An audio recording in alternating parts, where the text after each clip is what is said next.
안녕하세요, 호칭 졸장입니다. 저번 영상에는 여자친구에 대해서 말씀드렸는데 오늘은 국제결혼 한번 말씀드리려고 영상을 다른 거 찍었다가 지금 다시 편집 도중에 이거 먼저 올리는 게 아니고 내가 앞전에 약속했던 국제결혼 한번 찍어야겠다 싶어가지고 바로 영상을 켰어요. 영상을 켰는데 일단 국제결혼 같은 경우에는 지금 종류가 두 가지, 경우의 수를 따지면 두세 가지가 될 것 같아요. 첫 번째는 업체를 통해 가지고 국제결혼을 하시는 분들, 그리고 두 번째는 베트남에 우연히 출장 오셨거나 어떤 사연으로 개인적으로 만나 가지고 국제결혼을 하시는 분, 아니면 베트남에 살고 있는 친구들이 한국에 살고 있는 친구들이 소개해 가지고 국제결혼을 하시는 분들, 이렇게 제가 지금 생각나는 건 한 세 가지 정도 생각이 나요. 세 가지 정도 생각이 나는데, 국제결혼 같은 경우에는 신중해야겠죠. 물론 국내에서도 결혼이라면 일륜지 대사라고 이야기하듯이 신중하게 판단하시고 신중하게 결정을 하시고 결혼을 하시는 게 맞는데, 국제결혼 같은 경우에는 어떻게 보면 베테랑 사람으로서는 공산국가잖아요. 공산국가에서 다른 나라 국적을 갖는다, 쉽지 않죠. 그래가지고 그게 주된 목적으로 사용될 수도 있기 때문에 결혼에 대한 거는 신중하게 판단을 하셔야 되는 거고, 국제결혼은 쉽게 말하면 그거예요. 이걸 이용하는 여성이 있을 수도 있기 때문에 상당히 신중하게 판단을 하셔야 돼요. 진짜 신중하게 판단을 하시고 국제결혼을 하셔야 돼요. 물론 한국에 살고 있는 베트남 여성을 만나서 결혼을 하시는 건 상관없겠지만, 업체를 통해 가지고 국제결혼을 하실 경우에는 업체에서 웬만하면 다 선별을 해줘요. 이 여성이 진짜 다른 목적으로 국제결혼을 하는 건지, 아니면 이 남자를 어떻게 보면 변심할 마음이 없는 건지, 그걸 판단을 해줘서 국제결혼을 성사를 시켜주고 있어요. 근데 여기서 좀 말씀드려야 될 게, 결혼했어 하고 또 처가댁도 멀고 하니까 좀 소홀히 하는 경우가 많아요.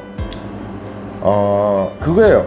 한국어를 잘 못하고, 물론 한국어 시험 패스해야 돼요. 공부해가지고 패스를 해야 되는데, 한국이 낯설잖아요. 근데 그거를 퇴근하고 좀 직장 다니시는 분들 같은 경우에는 퇴근하고 집사람하고 베트남 와이프하고 조금 오랜 시간을 보내야 되는데, 그게 아니고 맨날 친구들 만나시고 술 마시고 이런 경우에는 이 여성도 변할 수가 있다고요. 맞잖아요. 아무도 모르는 곳에 온 거예요. 아무것도 모르는 곳에 오지에 그냥 툭 떨어진 거예요. 어떻게 보면 그 여성은. 근데 그 여성이 그렇게 떨어졌는데 그거를 신경을 써주셔야 돼요, 솔직하게. 자, 그러면 신경을 안 썼다. 이 여성들은 어떻게 되는지 한번 예시를 드릴 경우, 요즘 인터넷 문화가 발전돼 있죠. 그리고 베트남 여성은 앞전 영상에 말씀드렸다시피 SNS 뽐내기를 좋아해요. 베트남 여성이 집에만 있다고 하루 종일 집에만 있어요. 대부분. 왜 그러냐면 낯선 환경이잖아요. 여름에는, 대한민국 여름은 베트남보다 더 더워요. 오해하시는 분들이 있는데 베트남보다 더 덥습니다, 한국 여름이. 물론 하노이 쪽은 하노이가 더 더울 것 같은데, 저는 호찌민에 살고 있기 때문에 호찌민 기준으로 따지자면 호찌민보다 여름이 더 더워요. 그러니까 이 여성들은 어디 나가지를 못해.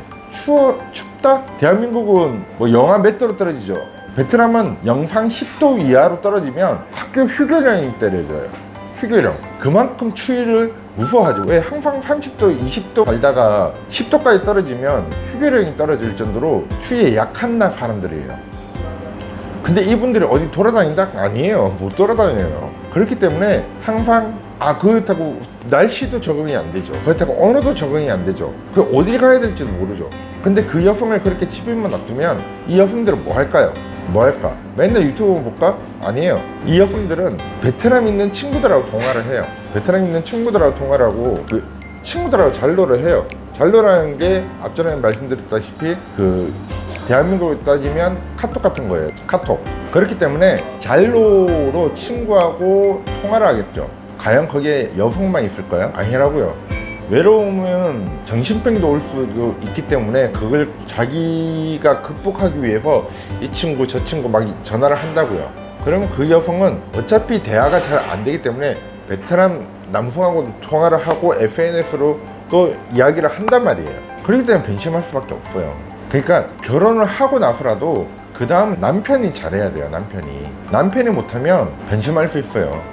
그거 국제결혼을 하고 나서도 그걸 좀 mention을 해주셨으면 좋겠어요.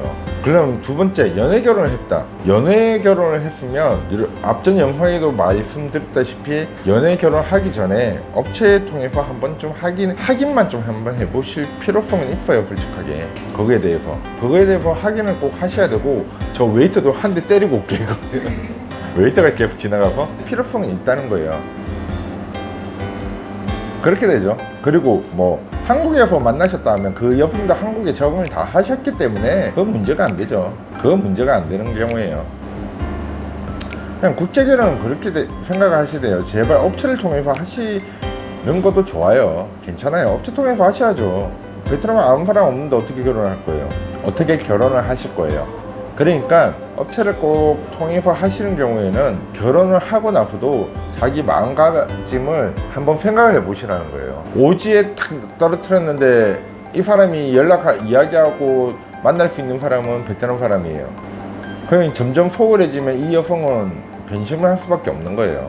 그러니까 꼭 베트남 여성 국제결혼을 하셨다라고 하면 그거를 잘 조율해서 항상 어떻게 보면 베트남 여성도 그 남편만 바라보고 대한민국이라는 나라에 온 거잖아요. 그러니까 거기에 좀 소홀해 하지 마시고 노력을 한번 해주시면 무난한 결혼 생활이 될 것 같아요. 한배 가족으로 말씀드려요. 저도 그렇게 하시면 돼요. 요번 영상 여기까지 마치고요.